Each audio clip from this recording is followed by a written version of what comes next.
Alvíceras, Êxodo frente e verso.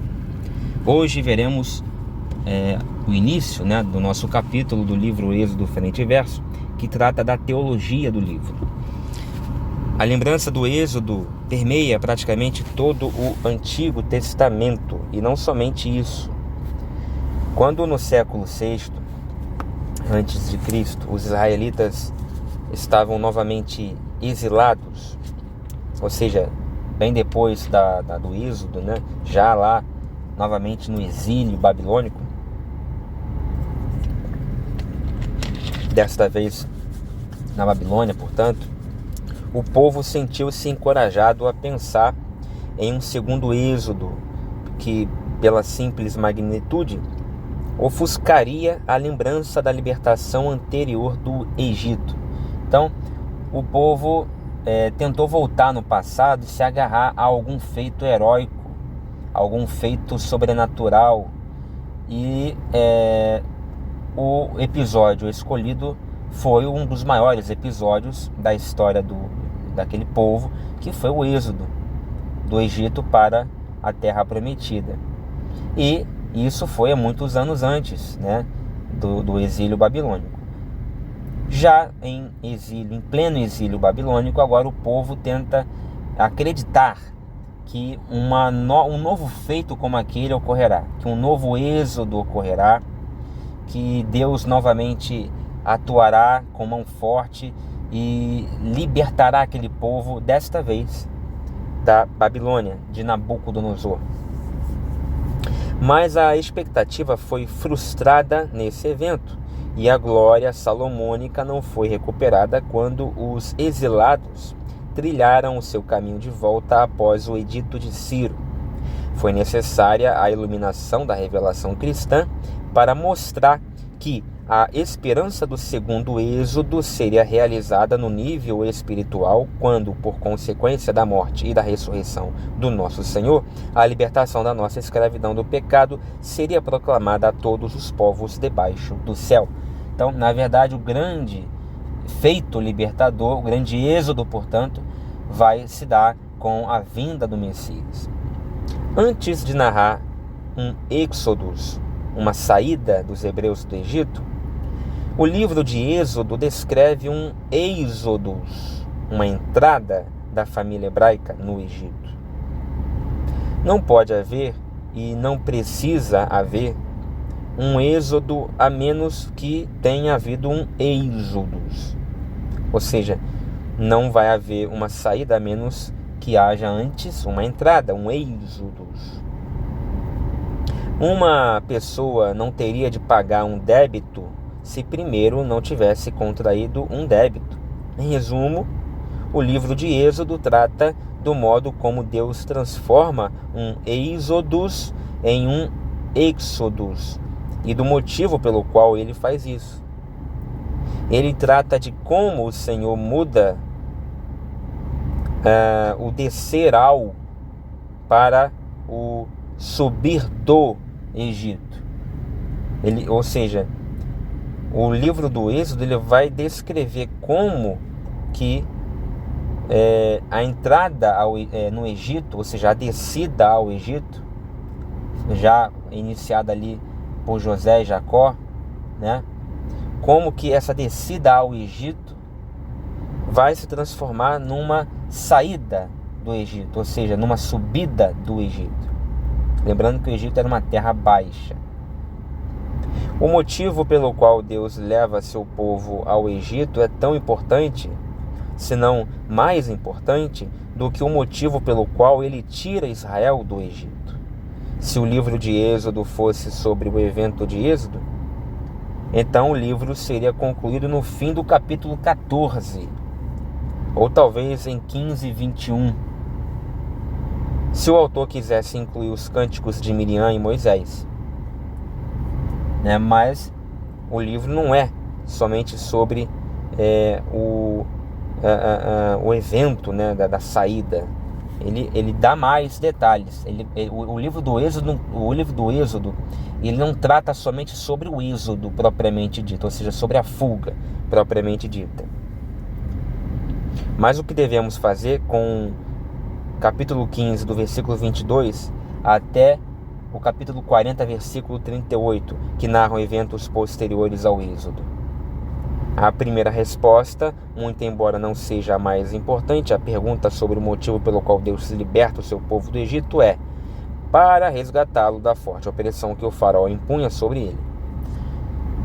Então, Deus resgata o povo do Egito, né, da forte opressão que o faraó impunha sobre ele, sobre esse povo. Porque os 2 primeiros capítulos de Êxodo relatariam a possibilidade de um holocausto em terra estranha, se isso tivesse um pequeno valor para o autor e para Deus? Eu concordo com a teologia da libertação em recorrer a esse livro da Escritura, pelo menos a primeira parte dele, para inflamar a paixão pela mensagem de libertação aos cativos, especialmente quando os captores são governantes insensíveis, megalomaníacos e burocráticos que governam com mão de ferro e mantêm as massas sob absoluto controle e debaixo da pobreza. Não posso imaginar que o Senhor da Escritura seja movido à ação quando ouve os gemidos de Israel debaixo da escravidão dos egípcios, mas desvia seu olhar e tampa os ouvidos quando os filisteus gemem debaixo da escravidão dos assírios, ou os cananeus gemem debaixo da escravidão dos hititas. O sofrimento gratuito, independentemente do perpetrador e da vítima, é algo a que Deus nunca fica indiferente. Ele tem o mesmo tipo de sentimento pelos bebês filisteus e cananeus que tem pelos bebês hebreus, malgrado às vezes, na Escritura, o autor escritor homem, por sua livre e espontânea vontade, e não inspirado por Deus, e indique o contrário, como quando relata que Deus mandou matar criancinhas e mulheres grávidas em Josué 6:21 e também em 1 Samuel 15:3 e também 22:19 e outros que tais. Então, é uma coisa quando o que Deus realmente pensa e sente sobre a violência a seres inocentes, a injustiças, principalmente aquelas mais sangrentas. Outra coisa é aquilo que uma pessoa não inspirada por Deus colocou na Bíblia, né? E hoje vem um idiota e fala que é inspirado. Não é inspirado coisa alguma, tá? Não é inspirado coisa alguma. Quando você vai ler Josué 6:21, né, e outras passagens como essas que eu acabei de citar, onde o escritor, autor, um homem, não Deus, escreve lá que Deus o mandou matar até as crianças no ventre de suas mães, e vem um pastor, filha da puta, e fala que essa passagem é palavra de Deus, vai tomar no olho do seu cu, tá entendendo? Não é não. Aqui eu não sou idiota, eu não sou gado. Vai enganar outros trouxas, tá? Vai enganar, vai pedir dinheiro e dízimo falando essas merdas para tuas negas. Aqui não. Aqui não. Há, contudo, uma segunda resposta à questão sobre o motivo de Deus libertar Israel do Egito, que, em meu juízo, é superior a essa primeira. Eu defendo que mesmo que os hebreus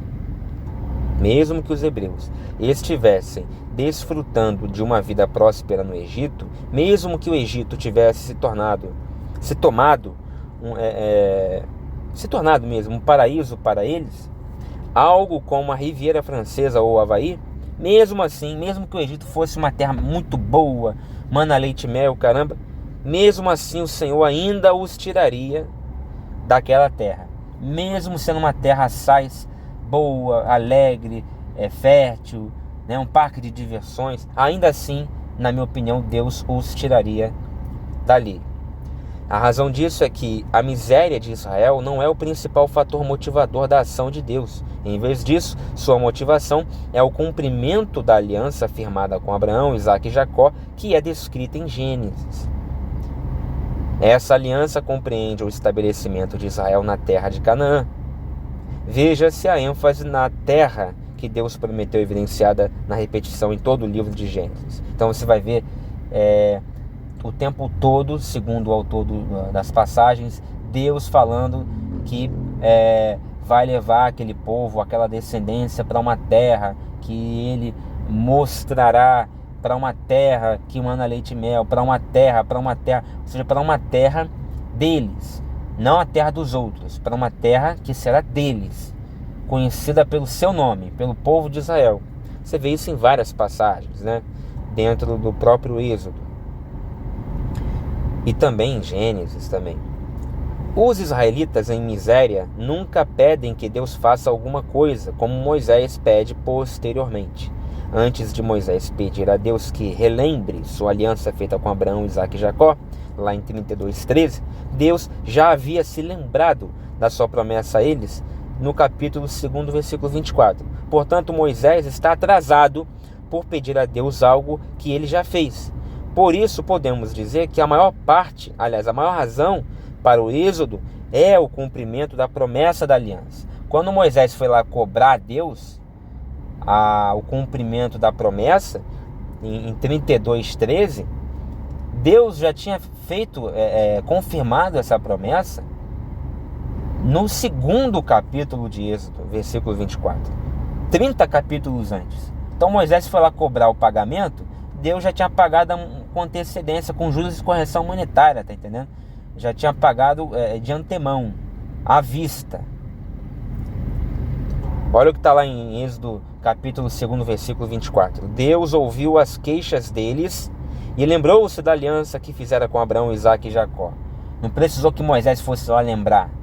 Deus não se esquece, né? Então, ele ouviu as queixas do povo de Israel e lembrou-se da aliança que fizeram. Mas como assim? Você acabou de falar que Deus não se esquece? É uma linguagem antropomórfica, no caso aqui antropopática. O que é uma linguagem antropopática? Já falei sobre isso.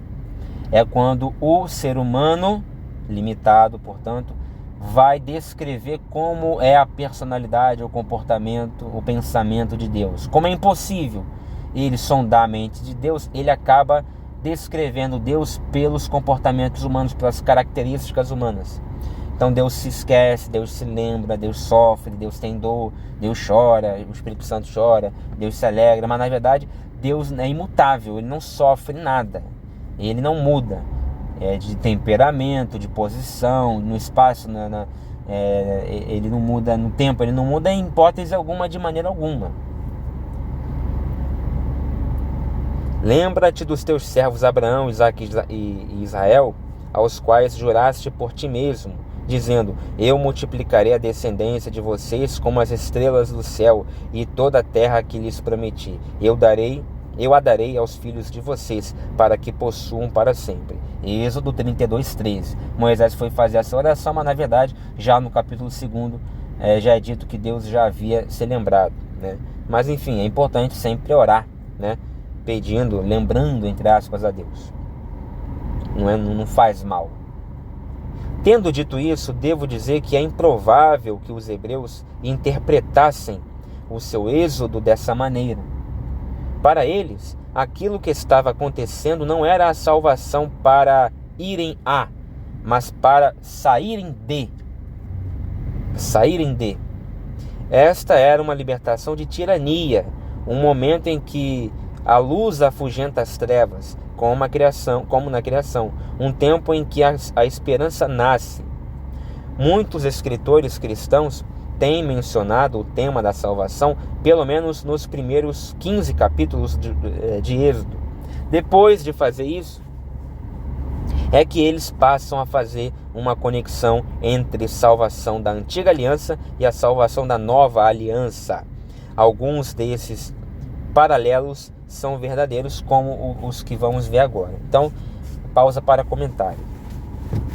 Então, é muito provável que o povo de Israel, que viveu o êxodo e viveu aqueles 40 anos no deserto, interpretassem tudo aquilo que acontecia como sendo uma libertação do Egito e não uma libertação para a terra prometida, uma saída de e não uma entrada na, entendeu? É um êxodo, uma fuga. e não um êxodos, uma entrada numa terra. Mas o que Deus prometeu foi um êxodos, uma entrada na terra prometida. Então vamos a alguns paralelos que são verdadeiros em Êxodo. Primeiro, um tirano governa, seja Faraó ou Satanás. Então, no Antigo Testamento, em Êxodo, você tem um tirano, Faraó. No Novo Testamento, temos um outro tirano, Satanás. Então, um paralelo entre Satanás e Faraó. Segundo, Israel, se encontra em servidão a um poder maior do que ele, que é Faraó. No Novo Testamento, nós, o indivíduo, eu, você, qualquer um, o crente se encontra em servidão, aliás, o não crente se encontra em servidão a um poder maior do que ele, que é o poder deste mundo, Satanás, até que venha o nosso êxodos, ou seja, a nossa fuga deste mundo, e o nosso êxodos, a nossa entrada que se dará na mansão celestial, graças à morte vicária de Jesus. Terceiro paralelo, Israel é totalmente incapaz de se libertar. Precisou de Deus através de Moisés, conduzi-lo pelo deserto afora. Mesma coisa é o ser humano, que hoje não consegue sozinho se libertar e garantir a sua vida eterna. Ele precisa de um mediador, Jesus. 4. Salvação é libertação. A libertação da servidão. Mesma coisa. Israel é salvo quando é libertado. Ele é libertado do Egito, da escravidão. E com isso, ao mesmo tempo, tem a salvação. Mesma coisa as pessoas que hoje são libertas da servidão quando são salvas. E são salvas quando são libertas por Jesus. Quinto, apenas Deus, em Cristo, pode providenciar o êxodo. Quer fugir? Só com Jesus. Todavia, existem pelo menos duas grandes diferenças entre salvação em 1 a 15 e salvação êxodo no Novo Testamento. Primeiramente, pelo que entendo, a salvação no Novo Testamento, na maior parte dos casos, é a salvação do pecado que eu cometo ou que nós cometemos. Em contraste, a salvação em Êxodo do 1 ao 15 é a salvação dos pecados que os outros cometeram contra mim ou contra nós, no caso Egito contra Israel. A segunda diferença está relacionada a esta primeira diferença. Na salvação do Novo Testamento, a experiência causa alteração no relacionamento do indivíduo ou grupo salvo e o seu salvador. O estrangeiro se torna um cidadão, um inimigo se torna um amigo. Aqueles que estavam longe são aproximados. A reconciliação aconteceu. Veja-se, por exemplo, o modo radical com que Paulo fala em Efésios 2, do 1 ao 22, sobre a conversão e as grandes mudanças que acontecem no relacionamento divino-humano. Salvação em Êxodo 1 a 15 não causa mudança no relacionamento entre Yahvé e Israel. Em vez disso, ela confirma e restabelece um relacionamento que já existe. O Senhor salva Israel não para que ele se torne o povo de Deus, mas porque Israel já é o povo de Deus, e essa libertação é essencial no cumprimento do plano e propósito que Deus tem para o seu povo no futuro. Já no episódio da sarça ardente, quando a libertação ainda estava distante, Moisés ouve seu Deus fazendo referência a Israel como meu povo, lá em Êxodo 3, no 7 e no 10. Agora no Novo Testamento não. João vai falar que nos libertou e hoje podemos ser chamados seus filhos, Então nós nos tornamos povo de Deus, nós os comprados e adotados por Deus através de Jesus, nós somos chamados filhos de Deus, passamos a ser povo de Deus quando aceitamos a Jesus, quando recebemos a salvação. O povo de Israel já era povo de Israel quando recebeu a salvação. Já era povo de Deus quando recebeu a salvação.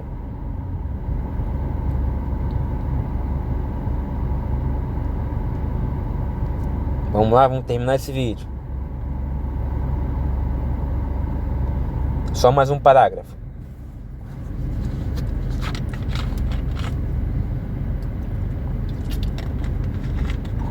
Esse entendimento da salvação pode ajudar a explicar por que Êxodo prefere usar mais comumente os verbos halá, que significa elevar, e yazá, que significa retirar, para o Êxodo.